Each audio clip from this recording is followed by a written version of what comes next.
ആന എഴുന്നള്ളത്തുമായി ബന്ധപ്പെട്ട ഹൈക്കോടതി മാർഗനിർദ്ദേശങ്ങൾക്കെതിരെ പ്രതിഷേധം ശക്തമാണ്. ആന എഴുന്നള്ളിപ്പ്, വെടിക്കെട്ട് തുടങ്ങിയ പ്രതിസന്ധികൾ പരിഹരിക്കാൻ നിയമനിർമ്മാണം ആവശ്യപ്പെടുകയാണ് വിശ്വാസികൾ. തൃശൂർ, പാലക്കാട് ജില്ലകളിൽ ആചാര സംരക്ഷണ കൂട്ടായ്മകൾ ശക്തിപ്പെടുകയാണ്. അരുൺ ശങ്കർ ചേരുന്നുണ്ട് കൊച്ചിയിൽ നിന്നും, ലിഷോയി തൃശൂരിൽ നിന്നുമുണ്ട്. ആദ്യം അരുൺ ശങ്കറിലേക്കാണ്. അരുൺ, ഒരു നിയമനിർമ്മാണമാണ് എല്ലാവരും ആവശ്യപ്പെടുന്നത്. ഈ നിയമനിർമ്മാണം വഴി ഇതൊക്കെ മറികടക്കാൻ കഴിയുമെന്ന പ്രതീക്ഷയിലുമാണ് പൊതുജനങ്ങൾ ഉള്ളത്. ഹൈക്കോടതിയുടെ നിയമ നടപടികൾ ഇതുമായി ബന്ധപ്പെട്ട് എന്തൊക്കെയായിരിക്കും? പൊതുജനങ്ങളും ഭക്തജനങ്ങളും ഒപ്പം ഈ ദേവസ്വം ഭാരവാഹികളും ഉറ്റുനോക്കുന്ന ഒരു കാര്യം അതാണ്. തീർച്ചയായിട്ടും നമ്മളെ സംബന്ധിച്ച് പൂരം പോലുള്ള ഉത്സവങ്ങൾക്ക് ഈ ഹൈക്കോടതിയുടെ ഉത്തരവ് തടസ്സമാകുമോ എന്നുള്ളതാണ് എല്ലാവരെയും ആശങ്കപ്പെടുന്നത്. കാരണം ലോകത്ത് മുഴുവൻ പ്രശസ്തി നേടിയ പൂരമാണ് തൃശ്ശൂർ പൂരം എന്ന് പറയുന്നത്. അപ്പോൾ അതിൻ്റെ നടത്തിപ്പ് ഈ ഹൈക്കോടതി ഉത്തരവിൻ്റെ പശ്ചാത്തലത്തിൽ ഏത് തരത്തിലാകും എന്നുള്ളതിൻ്റെ ആശങ്ക എല്ലാവർക്കും ഉണ്ട്.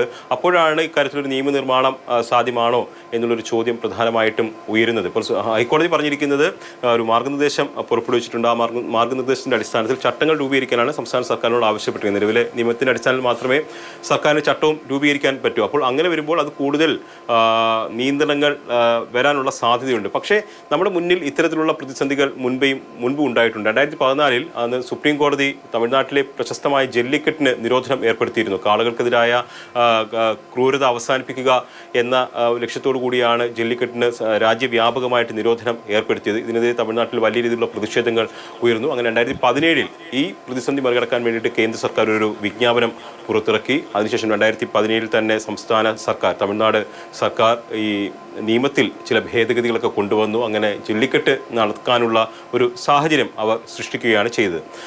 ആ വിഷയം പിന്നെ നിയമപ്രശ്നമായി. കാരണം മൃഗസ്നേഹികൾ അത് വീണ്ടും സുപ്രീം കോടതി മുമ്പിലേക്ക് കൊണ്ടുപോവുകയും അങ്ങനെ സുപ്രീം കോടതി ഒരു വിശാല ബെഞ്ചിൽ ആ വിഷയം പരിഗണിക്കുകയും ചെയ്തു.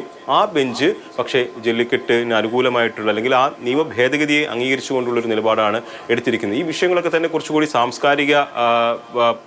സാംസ്കാരിക മേഖലയുമായി ബന്ധപ്പെട്ടിട്ടുള്ള അല്ലെങ്കിൽ നമ്മുടെ സംസ്കാരവുമായി ബന്ധപ്പെട്ടുള്ള വിഷയങ്ങളൊക്കെ തന്നെയാണ്. അപ്പോൾ അതിനകത്ത് നിയമങ്ങൾ എങ്ങനെ വേണം എന്നുള്ളത് സർക്കാരുകളാണ് പരിശോധിക്കേണ്ടത്. അപ്പോൾ സർക്കാരിനാണ് ഇക്കാര്യത്തിൽ ഇനി കൂടുതലായിട്ട് ചെയ്യാനുള്ളത് എന്നുള്ളതാണ് ഈ മേഖലയിൽ വിദഗ്ധരും പറയുന്നത്. ഹൈക്കോടതി ഇത്തരത്തിലൊരു കാര്യം മുന്നോട്ട് വെച്ച സമയത്ത് തന്നെ ആവശ്യം ഉയരുന്നതാണ്. സർക്കാർ ഇത് ഇതുവരെ കണ്ടില്ലെന്ന് വയ്ക്കുന്നതാണോ? ആചാരപരമായ ചില കാര്യങ്ങൾ അല്ലെങ്കിൽ നമ്മുടെയൊക്കെ സംസ്കാരവുമായി ബന്ധപ്പെട്ട് കിടക്കുന്ന ചില കാര്യങ്ങൾ അത് സംരക്ഷിക്കേണ്ടതിന്റെ ഒരു ഉത്തരവാദിത്വം സർക്കാരിനുമില്ലേ?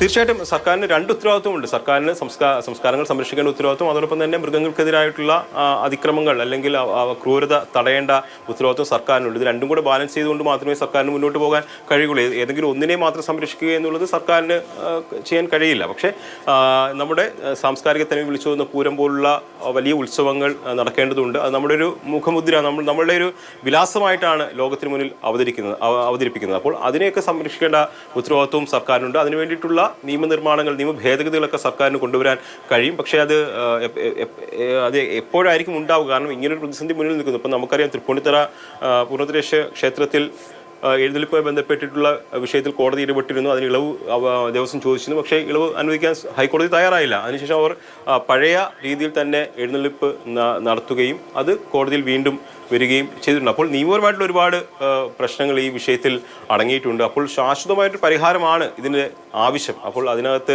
കേന്ദ്രമാണോ അല്ലെങ്കിൽ സംസ്ഥാന സർക്കാരാണോ ഒരു നിയമം കൊണ്ടുവരിക എന്നുള്ളത് ഒരു ചോദ്യമാണ്. ആർക്കാണ് ഇതിനകത്ത് അവകാശം? കാരണം ഈ ആനയെന്ന് പറയുന്നത് വന്യജീവി വിഭാഗത്തിൽപ്പെട്ടതാണ്, മൃഗമാണ്. ഇപ്പം കാളയെ പോലല്ല, അത് വളർത്തു മൃഗമാണ്. അപ്പോൾ വന്യജീവി വിഷയം കൂടി ഇതിനകത്ത് അടങ്ങുന്നുണ്ട്.